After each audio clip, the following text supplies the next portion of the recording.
Hey guys, today we're going to be doing an Endgame review because I'm still going to do sketches because there's only one person, and that's me, who wants to do them in my family because none of the others want to be filmed.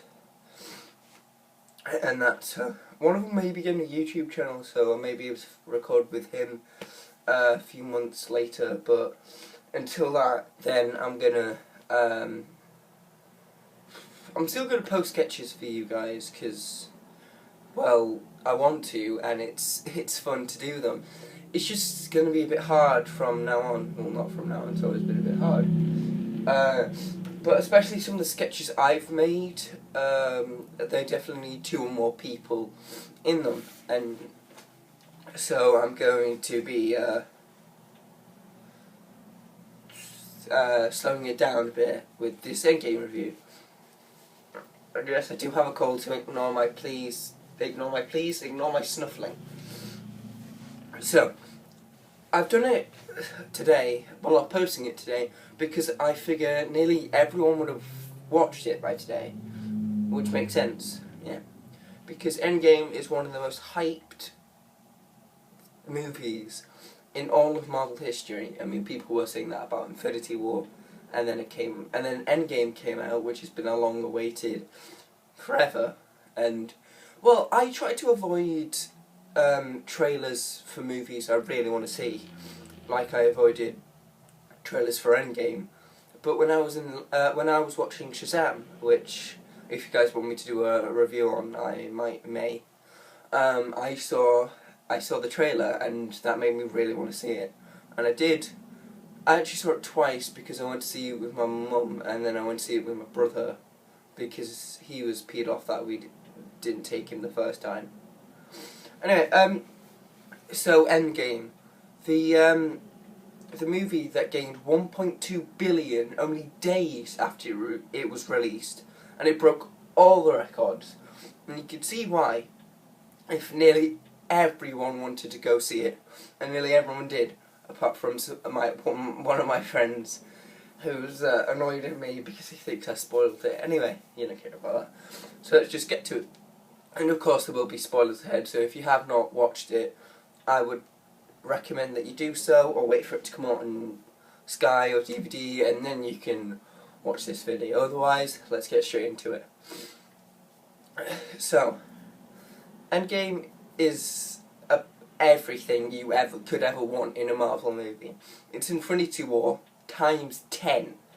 That's how good it is, because not only does it have everyone in it, but split, like in Infinity War, with Captain America, Scarlet Witch, Black Widow on one side, and Iron Man, Spider-Man, Doctor Strange on the other, which I did really like, because it showed still how they were split, but how they were stronger. They were still strong as split, but when they were together in Endgame, oh my god, did they kick some serious ass. I mean, at the point where Captain America picks up Thor's hammer and just starts beating the crap out of Thanos, that was great. But yeah, it is all about how people are stronger when they're together rather than when they're divided, because when they are together, they do manage to beat Thanos, which neither of the sides could do. The most powerful moment, I think, was when, at the very start, when Tony has a go at Captain America, because Cap was not there for Tony. I mean, you can get why Tony's upset, because Cap said, "Call this when you needed me," and Tony needed him, but technically he didn't call it, so it's not Cap's fault. I mean, it wasn't Cap's fault anyway, because he was down on Earth helping Vision out to remove the stone in his head the first time in Infinity War.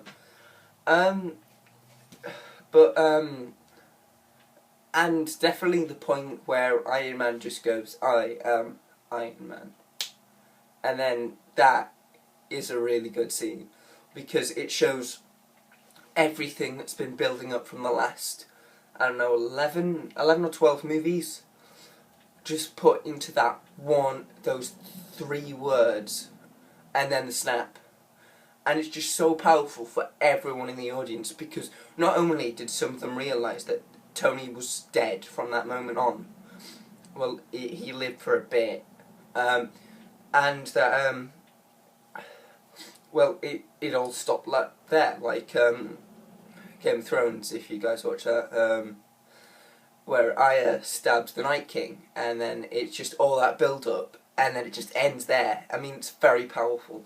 And the same with after Tony snaps his fingers, and then you see them coming up one by one, and then at first it's Rhodey, then it's Peter, who's, I think, takes it the hardest because he's the youngest, and then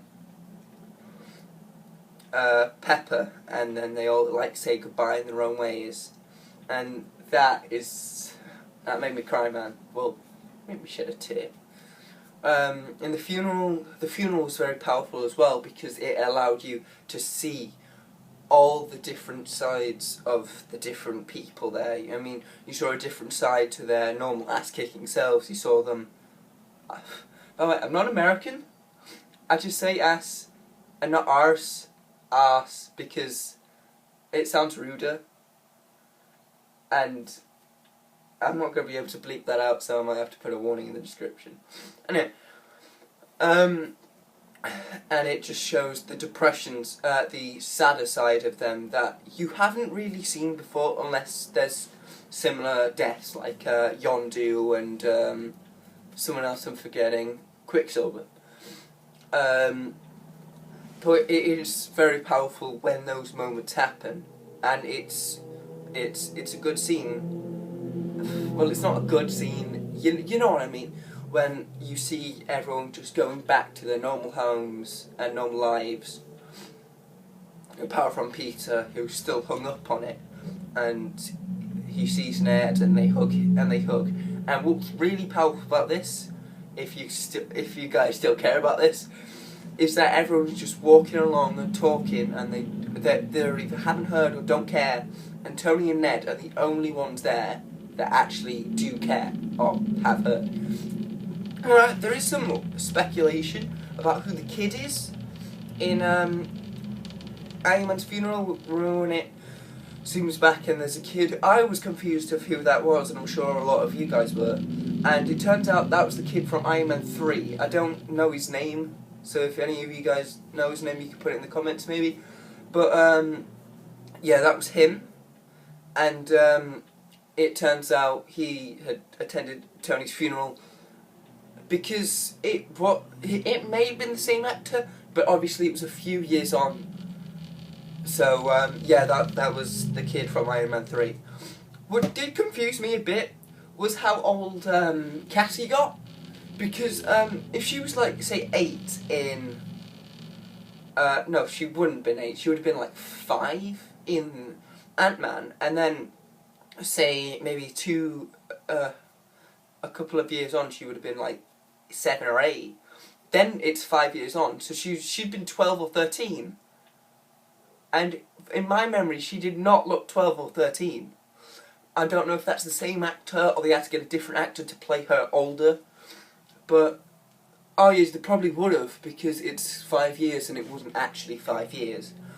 But, still just confused me a little bit. There's a lot of comedy in this movie, as well as tragedy. A few of the funny moments, oh god, no, I can't remember any. Damn it! Drax is always funny when he just runs up to that massive creature and just starts stabbing him. That was very funny. Yeah, that's when Tony swears in front of his daughter. That all got us a chuckle, and it's and the thing at the end where Thor and Star-Lord are having like a little debate on who's going to be in the lead. Well, it wasn't really a debate. Star-Lord said, "I'm in charge," and Thor just went, of course," and then switches the and then keeps switching the map, and he goes, you say of course, but you switch the map. That was very funny, and I think we all cringed at the Fortnite bit. I mean, Marvel has been known for its outdated memes, say, in Black Panther, what are those? It's painful to say. But this worked, because it's just something Krog would do. I mean, he'd play Fortnite, whether it would be popular or not. And Thor's reaction to it, I mean, I can't say it because it's a bit rude. But it's like, Thor, the guy on the TV called me a thing again. And then, excuse my Australian accent, and he goes, Master Noob. And then he just starts threatening this 11 or 12-year-old boy. That was very funny. I think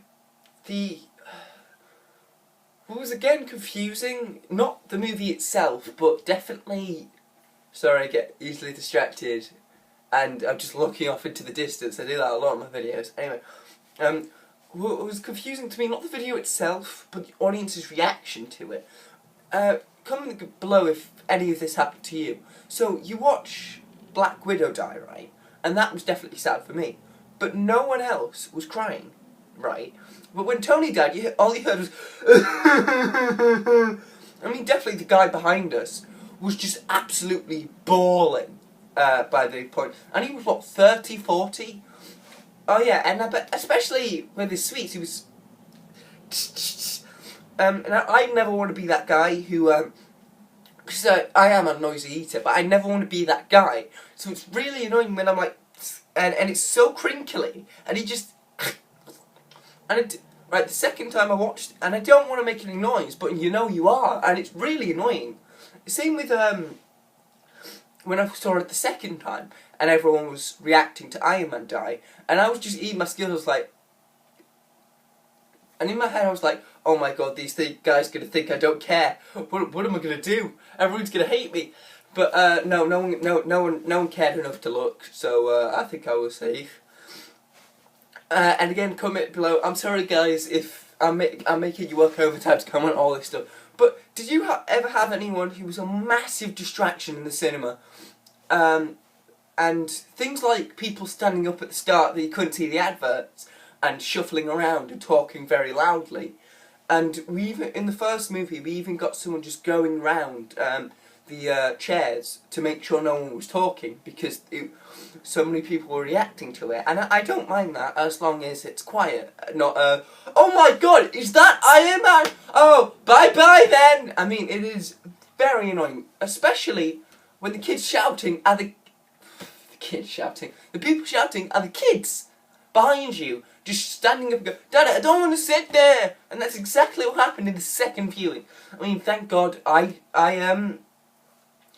didn't, this wasn't my first time watching it, so it didn't ruin anything for me. But I was afraid it was going to ruin something for my little brother. Here's something fun. I wake up, I was like, right, I'm not going to spoil this day for my brother. I go into his room, he's just in bed playing video games, and I'm like, you're kidding, right? I just woke up 2 hours earlier to go see this film with you. And you're just playing video games. Alright then.